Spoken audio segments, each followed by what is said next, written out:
What's going on, guys? I hope you guys are having a fantastic day. Let's go ahead and jump right into the topic.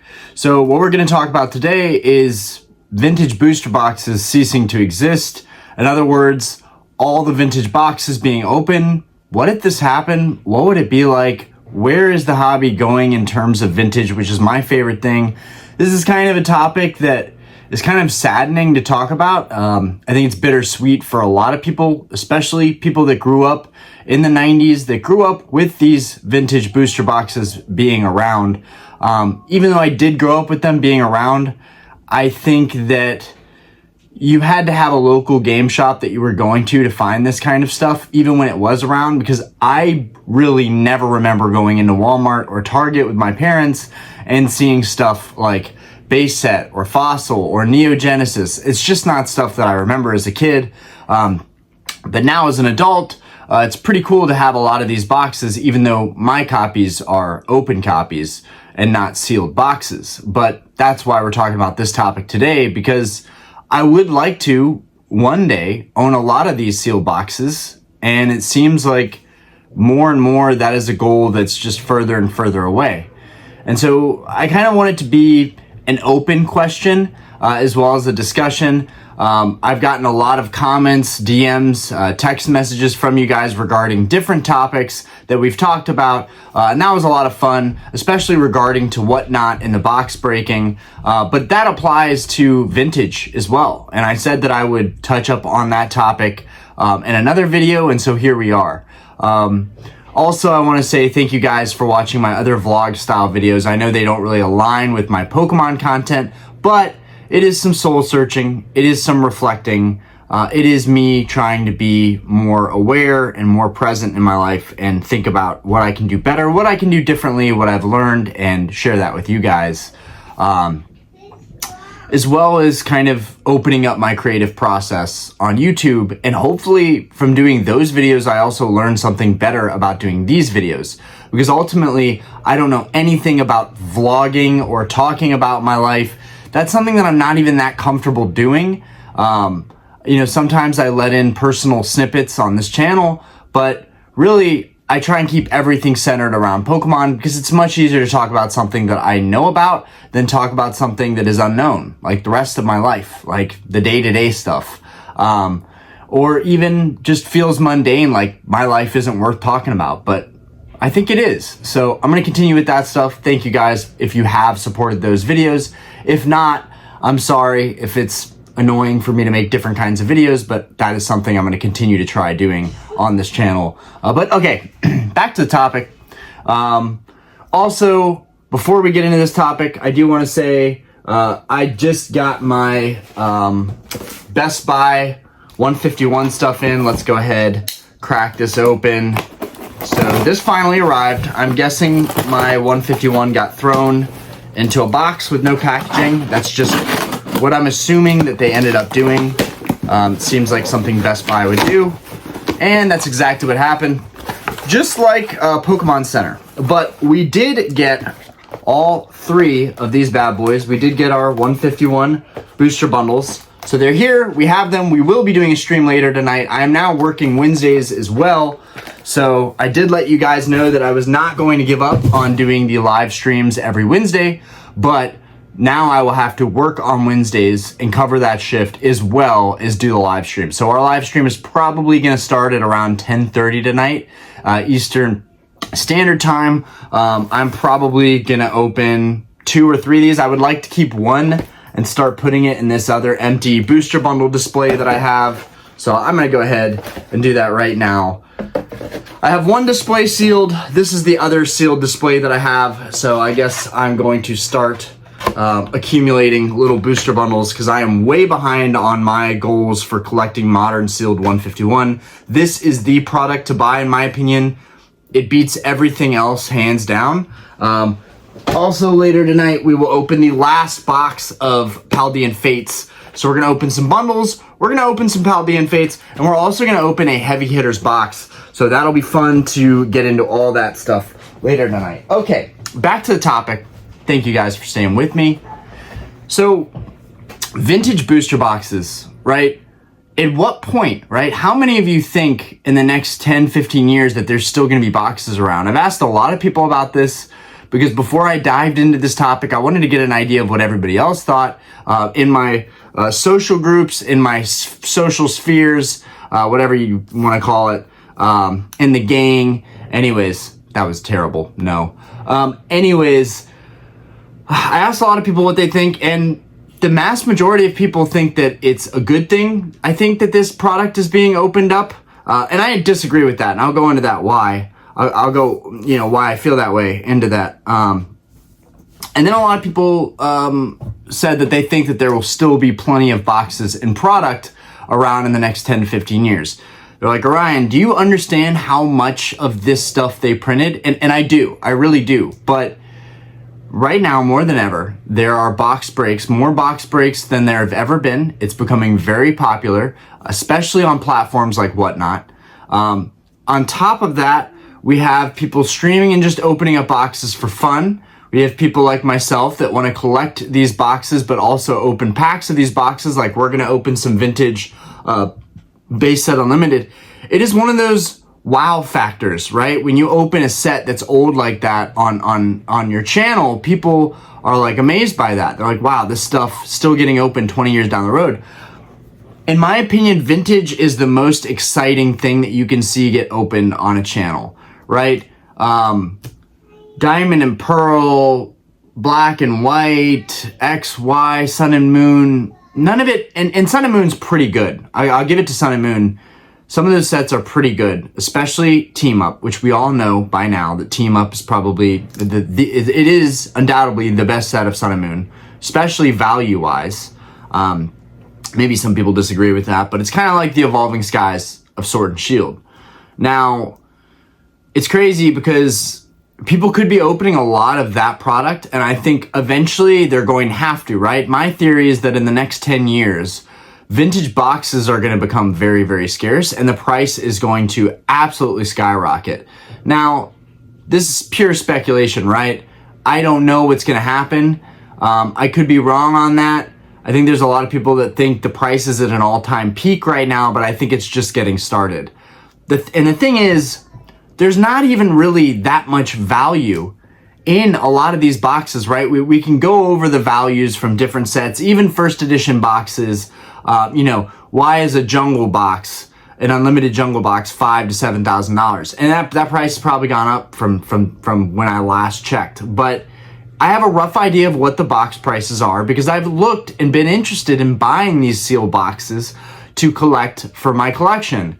And I think it's a no-brainer for me to start with the unlimited stuff, right? Because the only difference between unlimited and first edition is that stamp. And the price tag is just astronomically larger for a lot of the first edition sets. Maybe not so much for Fossil and Jungle, but to be able to get one of these really cool vintage boxes for a couple $1,000s right now might seem like a lot. And again, based on the value we get in these boxes, it's not worth opening. It's not worth buying, really. It really isn't. In Jungle, there's really not all that much going for Jungle. I think Jungle has it the worst of the older sets in terms of what you can get out of Jungle. My favorite Jungle card is probably between the Flareon and the Snorlax. You can hear Aspen in the background. She is very fussy right now, as you can tell. We're all about to go on a walk here, so I just wanted to get this topic off my chest. But there's not a lot of value in these things, right? All that value is hinged on one thing. All of it sealed together, original. Just like it was back in the day when you went into the store and pretty much, I think most stores probably weren't selling boxes. I think a lot of them were really wanting to push for margins, better profit margins, so they were probably selling individual packs. So I think a lot of people had an experience of going to game shops and buying packs, but I still feel that other than people that had distributor relationships, other than people that hopped back into the hobby long term and were able to buy this stuff, online on the secondary market on eBay, and somebody can chime in on this, but I don't have memory or recollection, and I don't know anybody that does so far, of going into your local shops back when these sets first came out and buying boxes for retail. I did get a comment recently, which was pretty cool, of somebody that said they still had their original Fossil booster box that they bought for $50 at a game shop, or at least I think it was a game shop, maybe Walmart or something. It would be interesting for that person to comment again and let us know. But any of you, please, if you've bought these boxes back in the day, let us know what you spent on them, how your experience was. That's the stuff that I'm interested in, living through other people's nostalgia, because I never had that experience of going to the store and buying these boxes, but I love them and I love the colors of them and I'm drawn to them. It's definitely an addiction, and it stems not just from the boxes and the artwork, and y'all know that I love theme decks. I have a very big theme deck collection, not like cases or anything, but I almost have completed the EX series set theme decks and the WotC set theme decks. I'm very, very close. I want to say I have under a dozen decks left till I complete both eras of theme decks. And I really that doesn't apply with anything newer or Sun and Moon, even though I've thought about Sun and Moon, maybe some Diamond and Pearl theme decks, stuff like that. But mainly I keep it with the vintage. For me, the boxes, the style, all that stuff.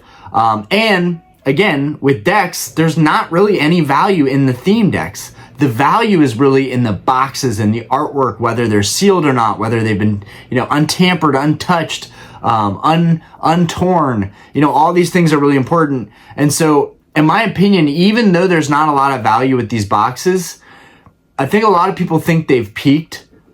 I don't think they've peaked. And I hope that they've peaked and that they will come down in price, giving me a chance, even though still these prices are ridiculous, right? Buying a box of Pokemon card packs 20 years ago when the set's not good, like we all, I'm sure, love Jungle to some extent, but the set's not all that great in terms of the value you get out of it. So spending thousands of dollars for some cards, like, that's tough, right?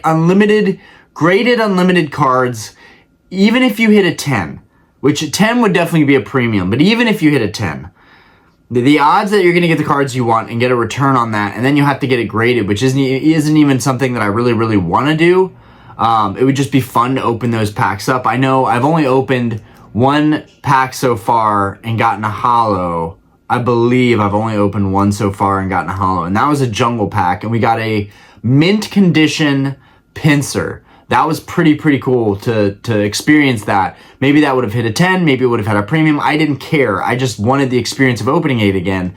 So if you're not grading and you're not selling this stuff, there's really no value in it. So it really, again, brings up the question of, why would anybody buy vintage sealed booster boxes? Why would the prices go up? Why would it ever become scarce if people aren't really buying it? If most people are just sitting on it or have stuff in their basement or attics, like, Orion, you don't understand how much product is out there. Well, then please make me understand, because I have a theory and a speculation that in the next 10 to 15 years, we're going to see these boxes really start to move in price, because they're just not easy to find anymore, and most of the people have opened them or been paid to open them for box breaks. This is something scary to me and something kind of tragic, right? Because I don't have these boxes. I want to get these boxes.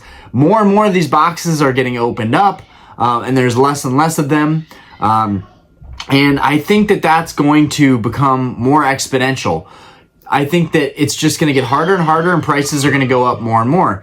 The reason that I think this, most people would argue that, no, Orion, as these modern sets come in, people are going to be all about modern, right?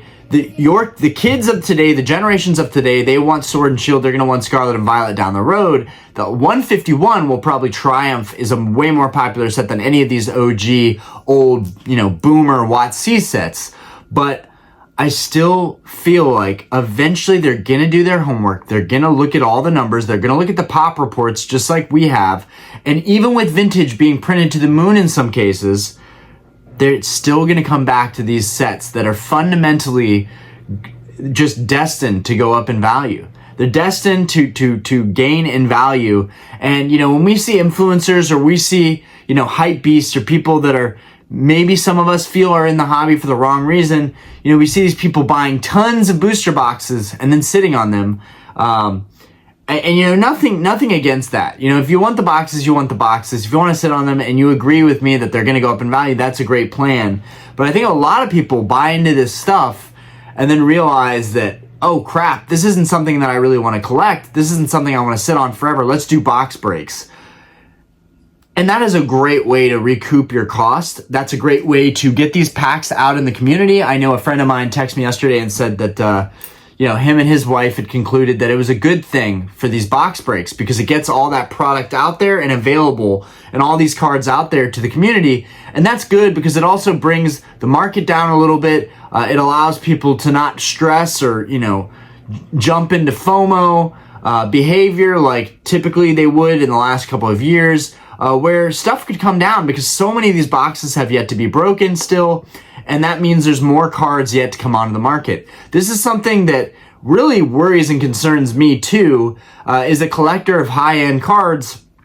A lot of my high-end Pokemon cards could easily lose a good chunk of value if more of these boxes, especially the EX era boxes, Hold On Phantoms and Team Rocket Returns, if boxes like this, EX Deoxys, if boxes like this get opened up and more of these cards go out on the market, Latios, Latias, Rayquaza, Hold On Phantoms, Pikachu, and Gyarados, and Mewtwo, and then of course Team Rocket returns with the big 3 Hoenn Gold Stars, the Trico and the Torchic and the Mudkip.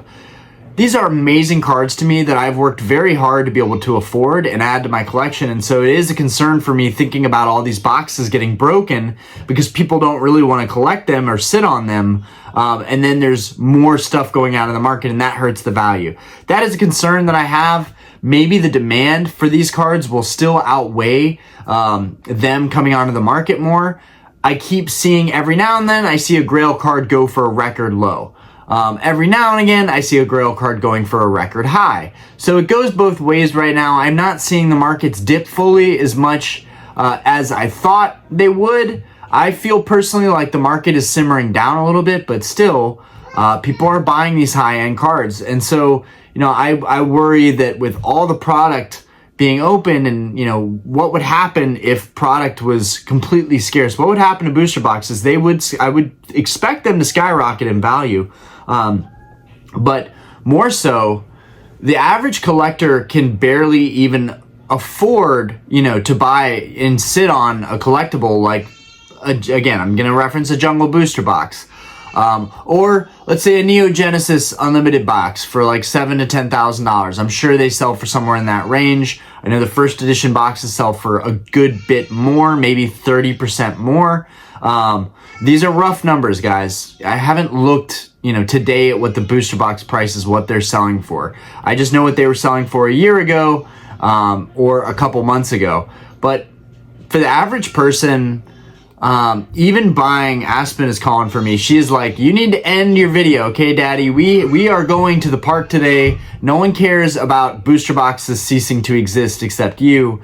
But really, what would happen if these boxes cease to exist? Well, the price would go up exponentially. And I reiterate that so many times because the average collector, the average income, let's say $50,000 in the US, it's probably less than that.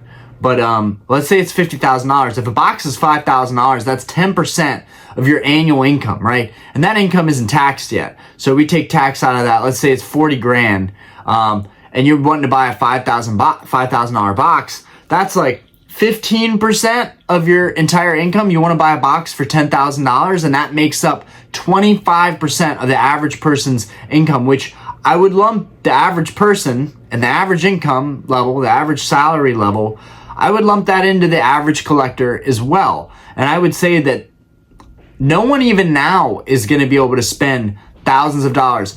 For whatever reason, we're willing to blow our money on modern. We're willing to buy so many modern sets and spend a bunch of money, gamble a bunch of money, waste a bunch of money, just burn through cash on these modern sets.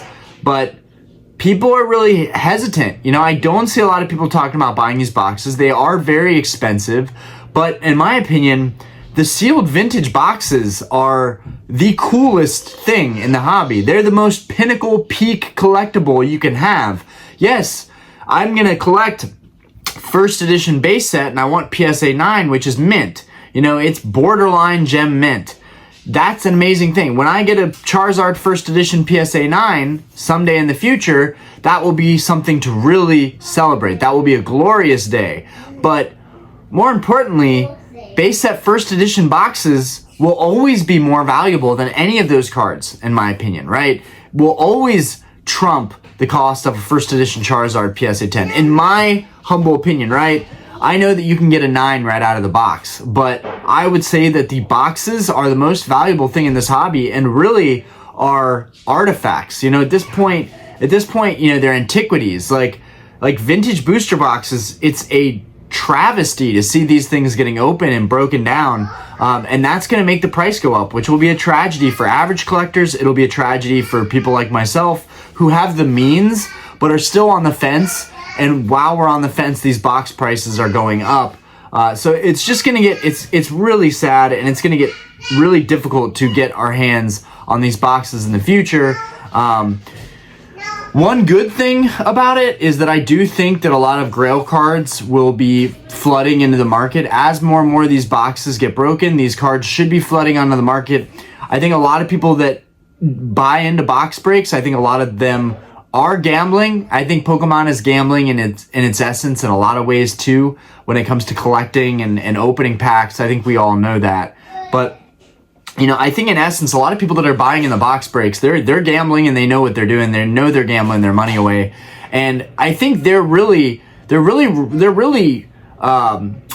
relying on, right? They are dependent on getting a serious hit out of this box break, right? And if they don't, they're down thousands of dollars, right? But if they get a serious hit, they grade it. It's a fun process. They got to be a part of it. Maybe they make some money and they get a really cool card that they can grade themselves. And then that goes onto the market. And so we're going to see a lot of these cards go onto the market, I think, which is going to be good. I think that there's still going to be a lot of opportunity for collectors to get these cards down the road because of these box breaks, right? Because these things were made to be open. At the core of Pokemon, at the core of booster boxes, they're made to be open. They're made to have a good time. And that's inevitable, right? This is the bittersweet moment of like, there's going to be more to come. So that's exciting. But also every day, every week, every month, every year, there are less and less boxes left on the open market. And for people that are sentimental, that are sitting on this stuff, like I covered a Reddit post that Rattle Pokemon ended up covering a day or two later, which I'm proud of, because I covered something that was covered by a much bigger channel. That made me feel good, like I was doing something right. But yeah, somebody's dad worked in distribution or worked for WotC or worked at a big retail box store. They had a ton of product that they're sitting on. Question is, are they going to be sentimental about that and sit on it for a really long time, or is that going to get dumped onto the market? There are still a lot of factors. There's still, like in that example, if this guy decided to dump all of his product onto the market, we could definitely see some deals to go around on these boxes, right? Like, it's, guys, quiet, I'm trying to do a video. Anyways, you know, I think, like I said before, I don't think that these boxes are on anybody's radar, because I think a lot of people just consider these boxes to be out of their budget, you know, and I don't think it is. I think if you really want a vintage booster box, stop buying all this other crap. Stop buying all this other crap. Stop buying singles you love, like me, and if you really like the artwork and you want a sealed box and you want to do a real investment, I honestly, and I say that very loosely, right? Because it's really more of collecting and having a good time and enjoying what you love. Collect what you love. People have been throwing that phrase around for a long time, and it holds true. It holds true, and I would say that it's much better to collect what you love than to collect to invest. But in my opinion, with all the investment talk getting thrown around, and no one's even throwing vintage a bone, right? I think there's a lot of growth in everything else, but I also think with vintage stuff being 20 years old and considering it an antiquity, in my opinion, that stuff is bound to explode. So if you can get your hands on it, get your hands on it. Yes, the prices are exorbitant. Yes, the people that have been in this hobby for the longest got way better deals and are going to scoff and laugh at those of us who are probably paying thousands of dollars per booster box, but I will always pay what the market wants to pay, right? If the market values these things for more money down the road and I want to collect them, I'm going to pay what the market wants. So it's inevitable. These prices are going to go up, but I do want to talk about it because I think that I rarely phrase things in terms of like, the train is leaving the station, the ship is about to go sailing, the rocket's taking off. I'm not saying that about vintage. It's a slow game, and I think everything in Pokemon really is a slow game other than buying stuff at a discount and flipping it. I think that's whether it's singles or sealed product or what have you. But I do think that our chance to get into vintage, it's ending soon, and it's sad. Because there are boxes that I honestly may never own. My channel may never become successful enough. My work may never bring in enough money. I'm all for buying some of these cards because I just really want them in my collection, and then I can enjoy the cards that are in some of these highly coveted boxes. But more than the cards, more than anything, I think one of my ultimate goals is still to collect all of the vintage boxes sealed. It's an incredible thing. You don't see it often. Whenever anybody has one of these boxes sealed, I'm very envious. I'm not gonna lie, because it takes guts. It takes cojones to go into a box like this, to go into like a $50,000, $60,000 box, $20,000 box, $10,000 box, $5,000 box. There's not a single box that's vintage, that I consider cheap, right? But I do think I'm soon going to, when I complete some of my single card goals, I don't know how I'm going to do it. I have no idea how I'm going to accomplish it. I might even sell some of my gold. I might sell this watch. I don't know. I don't even know why I'm wearing it, but thought I would express myself a little bit more today, wear this stuff. But maybe I'll sell this stuff and put it into sealed Pokemon product. I don't know. This stuff makes me me.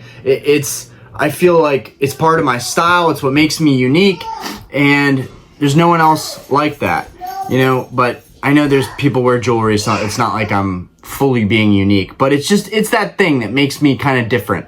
And for a long time, I've been ashamed of it. I've tried to be humble and not show that stuff, but it is what makes me who I am. But I would say, in a lot of ways, I would rather have the booster boxes than have the jewelry. So who knows? Maybe in the future I'll liquidate this stuff and sell it and put it into some vintage boxes.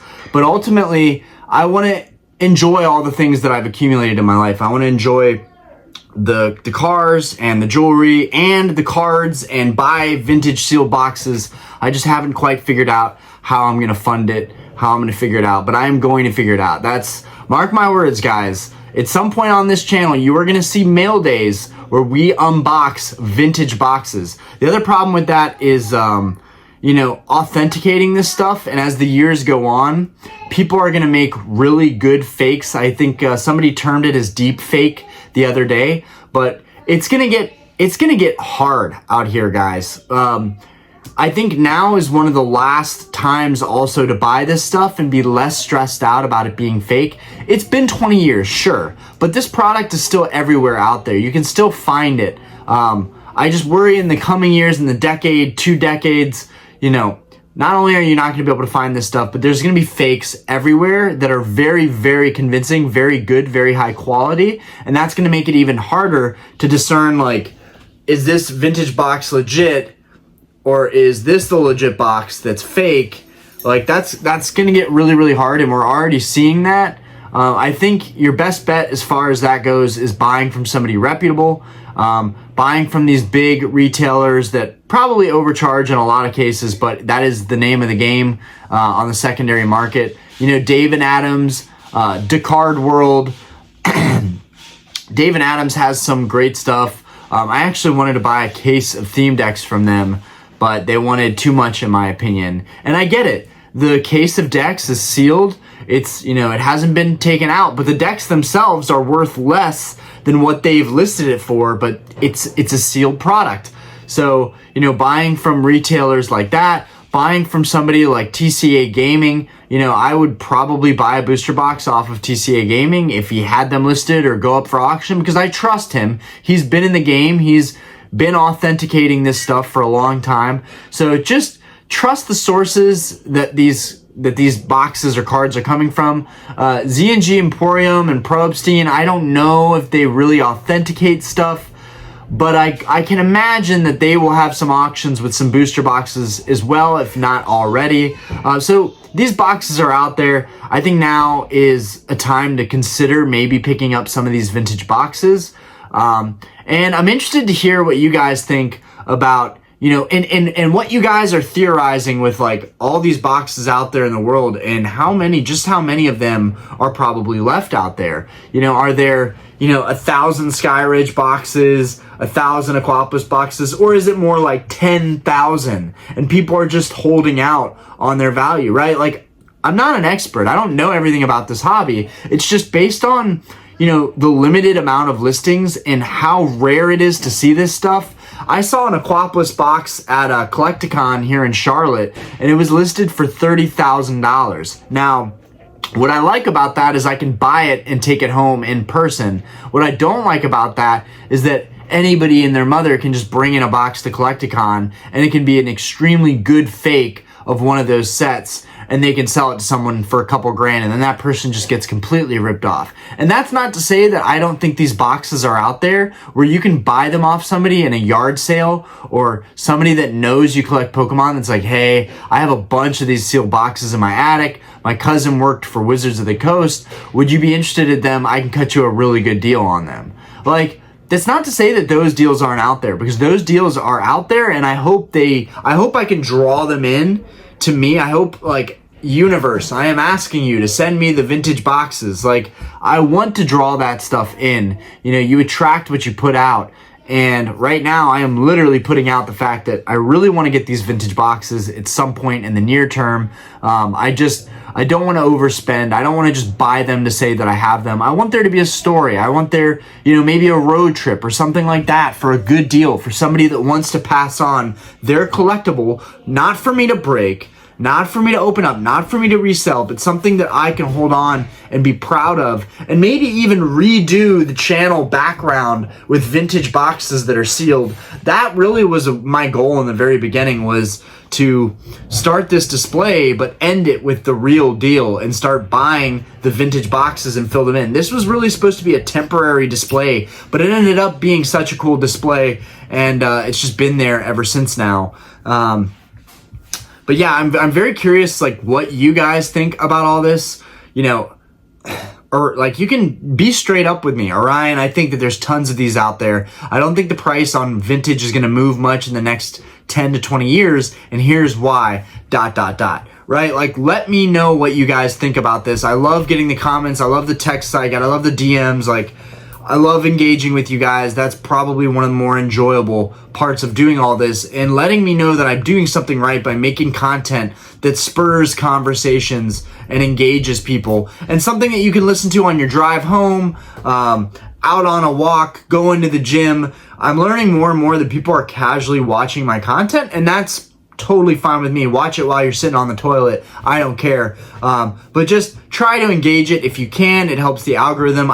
Guys, I never ask for likes. I never ask you to subscribe to me. I don't do that. I try and keep it G on this channel. I try and keep it 100. And I take pride in the fact that I don't do things like giveaways, even though I know a lot of people are like, oh, but Orion, it's really good for the community and you should do giveaways. Guys, a point I'm trying to make here that I've made in the past when people have asked for this, because I've gotten some DMs about giveaways, I don't want to inflate my channel. I want my channel to grow because people respect me. People respect the information that I have to put out. People respect my opinions, or I'm just entertaining in some respect, or my voice is therapeutic. I don't know. Probably I'm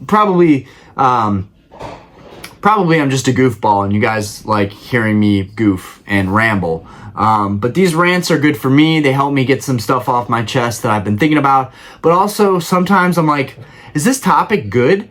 I think it's good. But I won't know until everybody else knows. So it's always surprising and pleasing when something is widely accepted and appreciated and we're all, kind of talking about it. I think another topic that I really want to talk about is reprints, because, that affects vintage as well. And, if there were major reprints, like, who cares about the real deal if you can get an amazing reprint?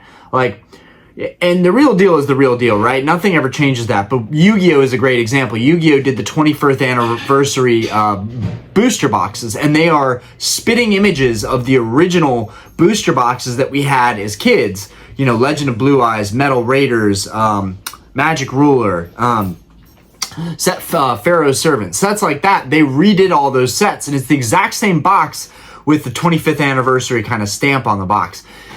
And we'll talk about that in a separate video, but you know, that's another threat to vintage. But overall, vintage just, it seems very enticing right now, and I want to get in on it before it starts to really move. You know, I trust my gut, I trust my rationale, and I personally feel that these vintage boxes are going to be rarer than anything else in the hobby soon. There are lots of cards out there that are one of one. There are lots of cards out there that are one of three, that are super, super, extremely low pop, okay? Now, that's important, right? When you find something that's extremely low pop, or there's only so many of them in the world, that is important, okay? Let's not discount that in the card world. But the thing with vintage boxes and booster boxes in general, this is why we see all of the investment type videos on YouTube, is because, and the redundant content style, is because it's true. They're not lying. They might be pumping stuff up and out of organic ideas to come up with on their channel, so they talk about the same stuff over and over, which I'm not going to knock that. If you can not go insane doing the same thing over again, which that is a recipe for insanity, doing the same thing over, expecting different results. If you can talk about Pokemon investing over and over and over again and not get burnt out, by all means. If you can do openings over and over and over and not get burnt out, which is something that I personally cannot do. I could never be PokeRev. I could never open how much he opens and not get depressed. Like, I don't know, even if I have the money to do so, I think it would still affect me in a way that's like, wow, this is kind of a huge scam, you know, opening all this product, I'm just like losing a bunch of value here. More power to the people that can do that stuff, but I try and cover different topics. I try not to go in circles too much on this channel and provide something different. So it'll be interesting hearing what you guys think, but ultimately, I would like to own some of these vintage booster boxes before it's too late. And I do think that we are getting to that point where it's going to be too late, because with stuff like Whatnot is just the beginning of it. You've got Drip, you've got people opening on YouTube and doing box breaks that way. This guy, and box breaks have been happening. To be fair, box breaks have been happening the last couple of years, but I think it's about to take it to a whole new level where we're seeing this stuff constantly, right? We're going to see a vintage box get opened at least once a week, if not once a month, by someone, whether it's a small channel or a big channel. I saw a small channel, and I talked about this too. Recently, they opened a Skyridge booster box and had people buy in $1,600 a pack, I think. Skyridge booster boxes are very rare, right?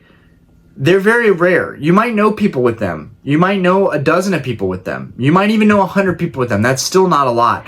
And the thing about booster boxes is they are widely adopted, accepted, a staple in the collecting world, and everybody knows about the original sets, right? So for me, it's a no-brainer to eventually try and acquire and own some of these sealed vintage sets. And hopefully, you know, you guys will be with me on that journey. You know, I want to see the channel grow, but I understand that it's not the channel's job to fulfill these requests, right? It's my duty to work really, really hard, make good content, but at the same time, if I want these collectible goals and I want to hit these milestones, I'm going to have to do that on my own one way or another. So I hope that down the road, I have some really crazy pickups to share with you guys.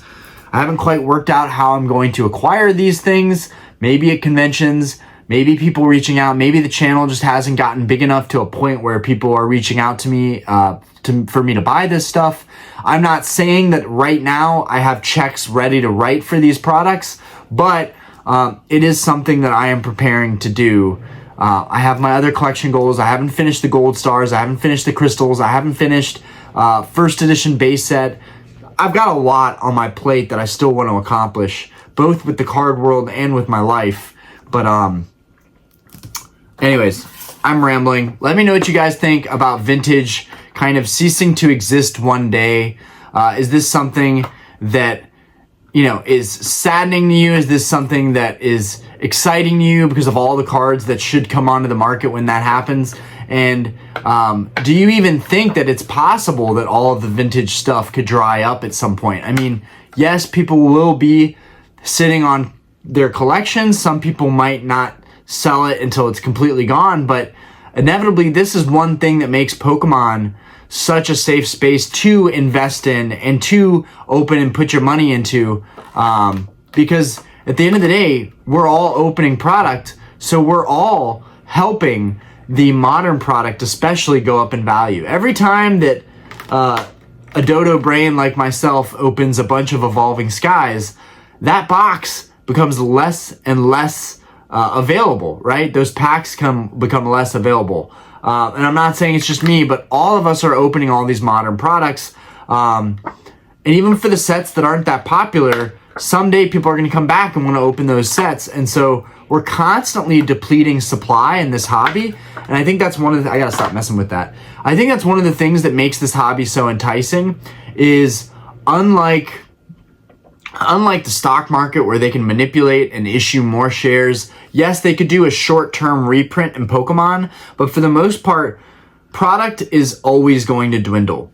And today we were mainly talking about vintage sets, but this stems into modern sets too. Down the road, that stuff is going to become the new thing that people are opening, and that's going to deplete that product, which is going to make it less available, which is going to make the price spike up a little bit. And then as soon as you have demand, or somebody makes a video about Sun and Moon boxes are about to explode, or XY boxes are about to explode, then prices are going to soar even more. But for right now, I think it's just the fundamental fact is just that we are constantly absorbing and opening and making product less available by consuming it. So it's an interesting topic.